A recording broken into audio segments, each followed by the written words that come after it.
Hey everyone, hope you're having a great weekend. It's time again for my weekly vlog. And so this time I thought I'd start off with talking about a core skill that is essential as a rule for management. But I find often lacking not just in young managers but also in experienced managers.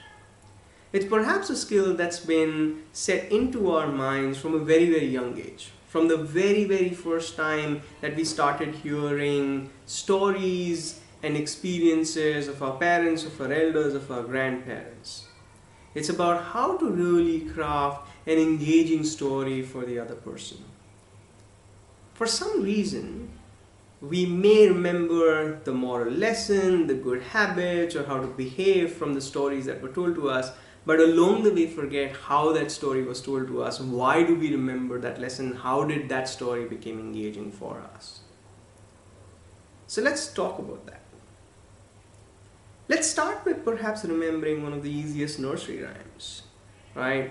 My son, who's 3, loves Jack and Jill. So let's dissect Jack and Jill a little bit. So the nursery rhyme, as you all know, goes, Jack and Jill went up the hill to fetch a pail of water. Jack fell down and broke his crown, and Jill came tumbling after. But what has this nursery rhyme really done? It's actually employed a very common storytelling framework in order to persuade us to listen to the story and be engaged with the story itself. It starts off with telling us what is the current situation. Jack and Jill went up the hill to fetch a pail of water. It then moves very quickly on to tell you what is the complication and what's the data that backs up the complication. Jack fell down and broke his crown. And then quickly moves on to tell you about the resolution for that. Jill came tumbling after. And that's really the framework that I use and I teach managers who work with me to start to imbibe in presentations, in talks that they have with others, in emails that they write to others. It's the situation, complication, resolution framework. It's a very commonly used framework by consulting organizations, and I urge you to try it out. What is the real framework? The framework essentially divides any argument that you're going to make into 3 distinct parts. The first, the situation. These are undeniable facts, undeniable situational reasons that ensure that everybody gets onto the same page to know why we are where we are today. The important fact to remember when you're creating the situation is to make sure that there is no argument about it, that it is not debatable, that it is not controversial. Present it in the simplest way possible. Write down the simplest sentences as possible when you're presenting your situation. Speak to it in the simplest manner. It then boils down to the complication.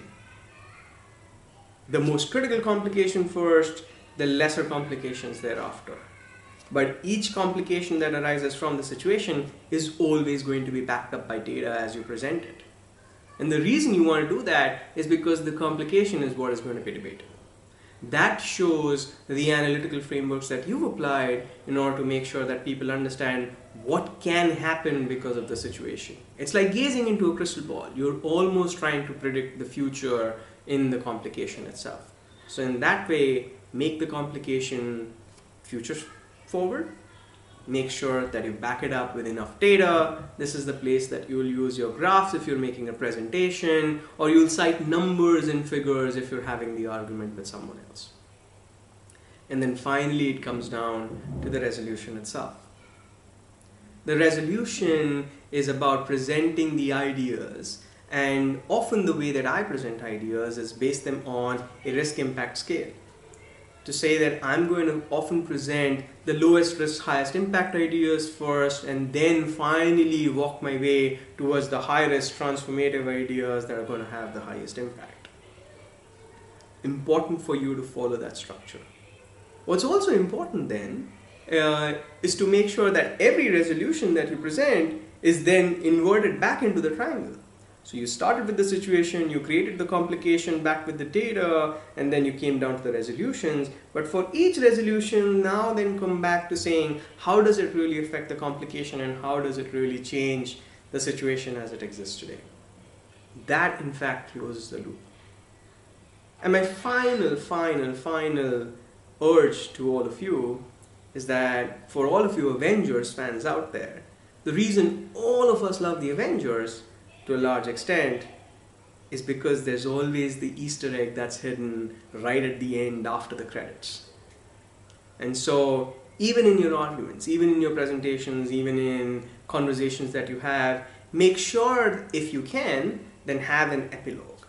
And that epilogue is essentially about the Easter egg that no one's expecting.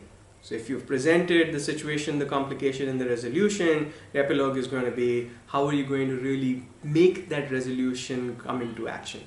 Remember, in most business scenarios, it's not just the idea that's important, but it's also the execution of the idea that's important. And so if you're trying to build up your value for your manager, for your boss, or for your peers, make sure that you're paying due diligence to how you're going to execute the resolution for the complication itself. Check out the framework, guys. It's essentially pretty fantastic. You can actually place that framework on every movie that you've seen. You can actually place it on most nursery rhymes that you've seen. And as you start practicing it, it will become habit. So, cheers, guys. Again, keep engaging, keep learning. Have a fun weekend. I'll see you next weekend. Bye.